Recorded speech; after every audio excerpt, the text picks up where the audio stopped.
Oi, pessoal, me chamo Cássia Regina, sou eu aqui de novo em mais uma aulinha nossa. A gente vai falar sobre o último capítulo, referente à eletricidade do nosso módulo 2, que é circuitos elétricos. Aqui a gente tem exatamente a imagem da nossa última aula representada. Temos um circuito elétrico com bateria, corrente e resistência, que é a forma que a gente encontra dentro das nossas questões. E uma representação aqui espero que um pouco mais clara para vocês, para a gente fazer uma analogia e conseguir entender melhor quem é cada componente. Então, relembrando, o nosso gerador de diferença de potencial, ele seria a pilha, tem um polo positivo e um polo negativo, exatamente como aqui. Lembrando que o maior traço representa o polo positivo. A passagem de corrente, que é responsável por passar pelo resistor e transformar a energia elétrica que contém nele, pode ser ainda em energia elétrica, ou luminosa, ou elétrica, ou mecânica, como eu falei da última vez, e a resistência aqui que se opõe à passagem da corrente. Logo no começo da sua apostila, você tem todos esses elementos representados. Alguns já foram mencionados, como a bateria, a resistência. Falamos do voltímetro e do amperímetro. O fio, ele deve ser, sim, lembrado, ele faz parte do nosso circuito. Fios são muito importantes. Uma das coisas que a gente tem de muito relevante é que determinados aparelhos que nós utilizamos têm um fio um pouco mais grosso do que outros para suportar a passagem de corrente. Então, o fio é um elemento muito importante. E temos dois elementos que nós não mencionamos até agora. Um é essa chave. A chave seria algo similar ao interruptor. Então, aqui, se você pensar no interruptor que você liga e apaga a luz da sua casa, quando a chave nesse terminal se encontra com outro, você tem praticamente a ideia de um fio contínuo, exatamente como esse. Então, você tem uma passagem, você tem a permissão de passagem, Existe a possibilidade de passar corrente. Quando ela está aberta desse modo, como é representado na apostila, você não tem um salto da corrente aqui, isso não acontece. Então, com a chave aberta, você não tem passagem de corrente. Isso é importante, é um elemento que cai com frequência no Enem. E o fusível, ele é algo muito similar aos nossos disjuntores. Antigamente, se você for lembrar nas chaves, a dona Florinda precisava pedir ao Kiko que comprasse novamente um outro disjuntor. O que acontecia internamente? Muito próximo ao disjuntor, tinha que comprar outro fusível. Quando a corrente estava muito alta, o fusível, ele queimava o fio dentro dele. E você precisava comprar um novo fusível, porque aquele já estava inutilizado.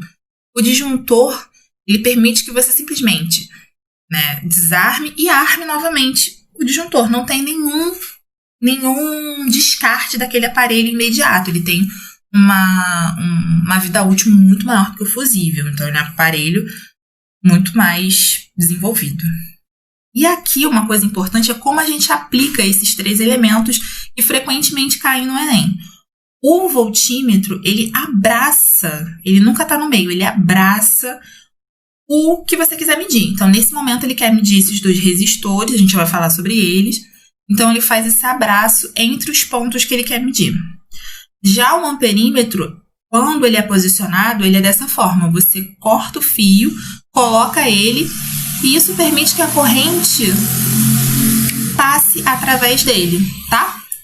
E o fusível, por que o fusível não fica aqui, não fica aqui, não fica aqui? Ele fica logo perto, muito próximo, não existe entre ele e a bateria, que é o provocador de diferença de potencial, não fica entre eles nenhuma resistência. A corrente sai diretamente, passa por ele e aí começa a trabalhar no circuito. Porque se a corrente aumentar muito e o disjuntor não suportar, ele logo desarma, então ele abre esse circuito, tá bem? Esse é o posicionamento do voltímetro do amperímetro. Não esqueçam, já caiu no Enem, somente para você dizer se a posição deles estava correta ou não. E relembrando lei de Ohm, voltagem, aqui também podemos representar pela letra U, é igual a resistência vezes corrente, tá bem? E aí, dentro vamos fazer para esse circuito aqui pequenininho, bem simples, quanto valeria a corrente? Eu uso V igual a RI, aí identificando a bateria 12 volts, a resistência é 10 ohms e a corrente é I. fiz, né, a troca de posição e é 12 dividido por 10 dá 1,2 amperes, ok? Circuito simples, mas a gente sabe que essas não são as únicas possibilidades. Você não tem exclusivamente circuito com uma resistência. O circuito pode ter inúmeras, como apresentado aqui. Uma associação de resistores em série, ok? Quando você tem uma passagem, uma associação em série, a passagem de corrente, ela é sempre igual em todos esses resistores. E isso não é um único determinante. O outro determinante é que os nós, e o nó seriam esses pontos A, B, C, D, que ligam os resistores, eles são representados, eles são simplesmente conectados de um resistor no outro. Você nunca tem, no nó, 3 fios, por exemplo. Você só tem um fio saindo de um lado e um fio saindo do outro. E nada mais. Isso é muito importante porque, às vezes, a resistência vem embaralhada. Elas vêm em outras formações que parecem paralelo, mas não são série. E como você identifica? Entre uma resistência e outra, você faz um pontinho. Se saem 2 fios, né? Você tem uma ligação em série. Entre essas duas resistências, por exemplo. Entre essas duas, eu vou fazer um novo teste. Entre elas, faço um pontinho e vejo se existe a passagem de mais algum fio, tá? E aí, como é que eu calculo a resistência equivalente? O que seria isso? No lugar de todas essas resistências, eu poderia retirá-las e colocar uma única em seu lugar. Que valor teria essa única? Exatamente a soma de todas as outras resistências. Por que eu coloquei essa segunda figura? Uma coisa que ela mostra muito interessante é que quando eu coloco todos esses resistores submetidos a uma mesma DDP, cada uma fica com um pouquinho. Então, o que na associação de resistores em série tem de muito interessante? A corrente é sempre a mesma, mas nós temos a nossa DDP dividida entre elas, ok? Então, aqui vamos fazer um exemplo muito simples. Temos uma resistência de 2 ohms e uma de 1 ohm, submetidos a uma DDP de 12 volts, tá bem? Se eu não me engano, estão na sua apostila. Como é que seria a resistência equivalente? Claro, no exemplo anterior, nós tivemos muitos resistores. Se tivessem 1000, nós faremos a soma dos 1000. Aqui existem apenas 2, então somaremos apenas 2 do primeiro resistor com 1 do segundo resistor. E aí daria uma soma equivalente a 3. Né?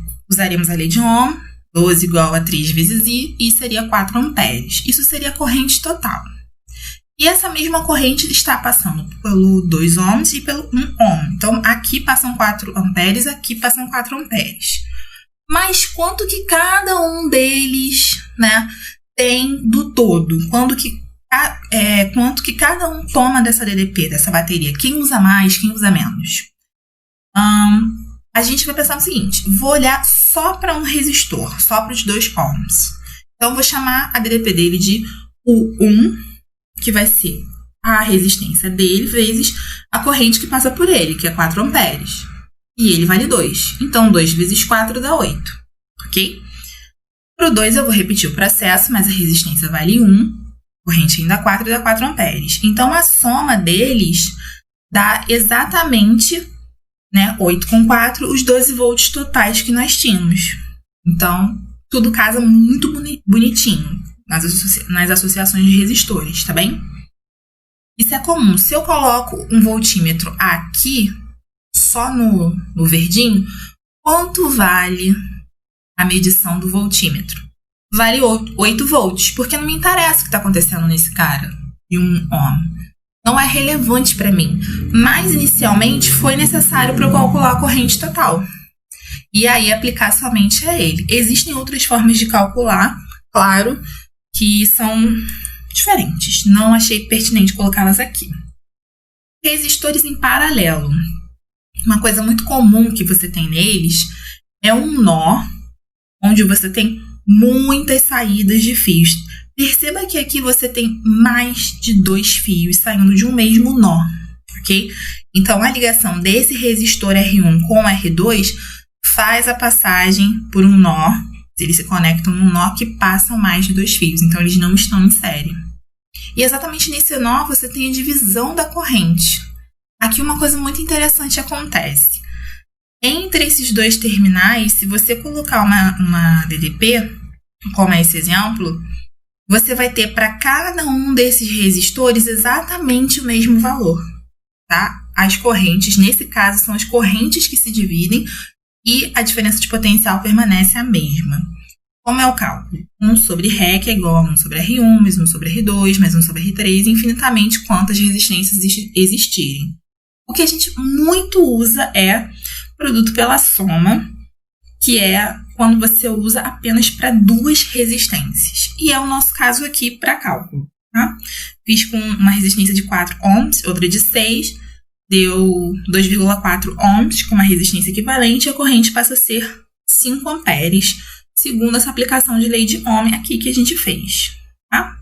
Olhem direitinho, vejam se vocês entenderam. E aí, como eu calculo a DDP, que é aplicada só aqui para o primeiro resistor, ela vale quanto? Ué, não está conectado na bateria de 12, ó? Esse primeiro está exatamente aqui, esse segundo aqui, ó. Para esse terminal, temos a mesma DDP para o 4 e para o 6, para o 4 e para o 6 o mesmo valor. Então, aqui temos uma DDP de 12 volts. A mesma coisa para o de baixo. Então, a DDP é a mesma.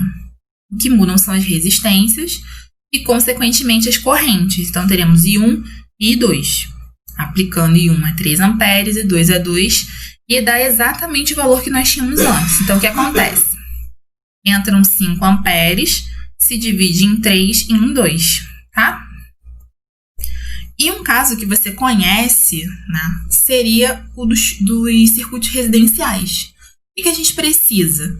Se eu recebo 110 volts, eu não quero que ele seja dividido um pouquinho para a geladeira, um pouquinho para o fogão, um pouquinho para o ventilador. Eu quero que cada um deles usufrua do máximo valor possível.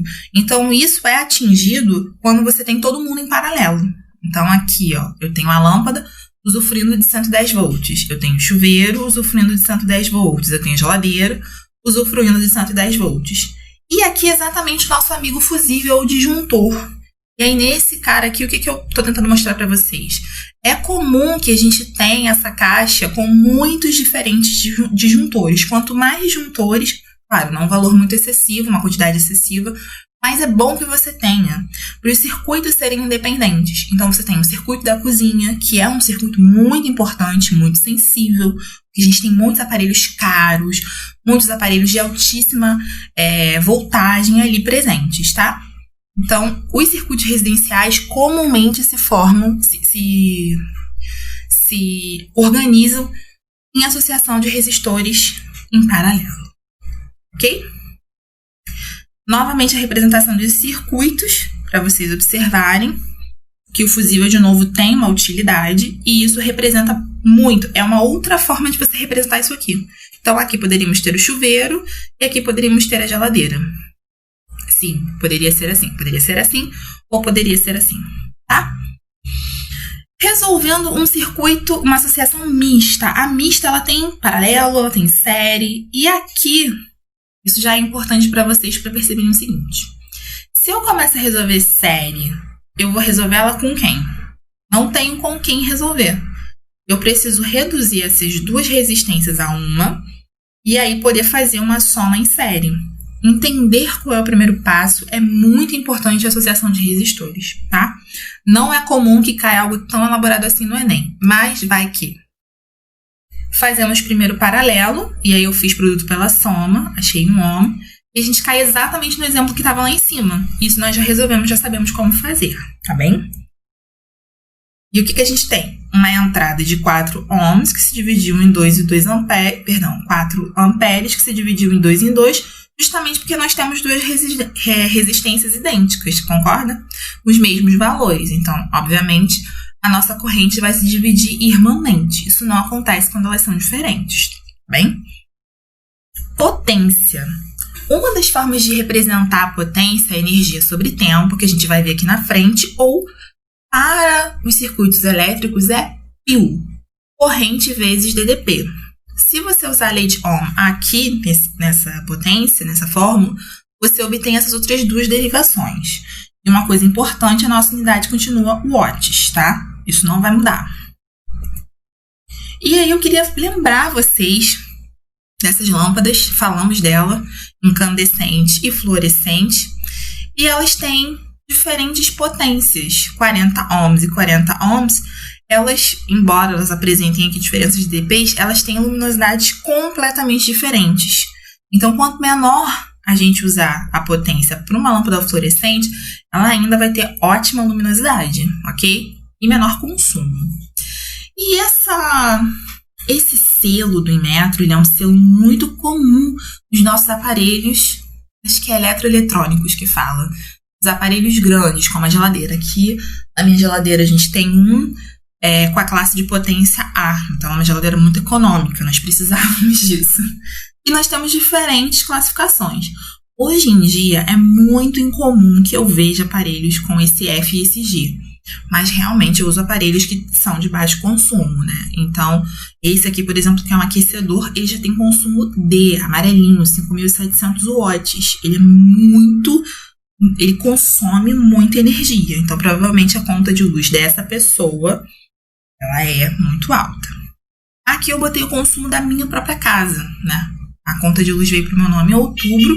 Tínhamos em torno de quase 140 kWh. Chegamos em novembro aqui no surto, 160. Reduzimos bastante em janeiro. Continuamos tomando banho, mas reduzimos. Estabilizamos esse valor aqui, basicamente, nesses últimos meses de pandemia. Perceba quase que a uniformidade, que é o período que a gente tem ficado em casa, né? Acho que a conta de vocês devem ter feito exatamente a mesma coisa, ser estagnada. E uma coisa importante é que ela é medida em quilowatt-hora. Isso é muito importante. Por quê? Quando a gente faz uma conta de consumo de energia elétrica, os nossos resultados vão sair em quilowatt-hora. A gente precisa fazer essa utilização. E aqui, vamos fazer uma conta dessas para vocês não esquecerem. Calcule, foi copiada e colada da sua apostila. Eu mudei alguns números porque senão ficam iguais. Calcular o consumo e o custo mensal de energia gasto em um ferro de passar de 1.500 watts e uma geladeira de 300 watts, sabendo que o ferro é utilizado 20 minutos por semana e a geladeira nunca é desligada. Me baseei aqui em casa. O custo aproximado do quilowatt-hora de energia é de 0,60 centavos. Tá? Geladeira. Então, por que eu não coloquei a fórmula? Porque essa questão, ela usa diferentes unidades de tempo. 20 minutos por semana e uma geladeira que fica 24 horas por dia, nunca é desligada. Para a geladeira, a gente tem um consumo de 300 watts e aqui você precisa transformar para quilowatt-hora. Perdão, quilowatt. Eita, tava em watts e precisa transformar para kilowatt, tá? E aqui eu coloquei o seguinte, temos um consumo de 24 horas em um dia. Então, a energia é potência vezes tempo, como a gente viu nos capítulos anteriores. Fazemos aqui o cálculo do consumo de energia em um dia. E eu quero mensal. Então, eu faço uma simples regra de 3 para 30 dias. Acho para um mês e faço uma leve multiplicação, uma outra regra de 3 minúscula para o valor do centavo, tá? De cada quilowatt-hora. A mesma coisa para o ferro. Qual é a pegadinha do ferro? Primeiro que ele usa 20 minutos e essa não vai ser a unidade que a gente vai usar. Eu preciso que ela esteja em hora. E 20 minutos equivale a 1/3 de hora. E quando a gente faz a conta é para uma semana. Então, na hora de usar a regra de 3, eu não vou fazer aqui 30, como eu costumeiramente faria. São 4 semanas aproximadamente. Ok? E eu tenho um valor realmente muito baixo aqui. No final, a gente tem essa soma, esse gasto só com a geladeira e com ferro, tá?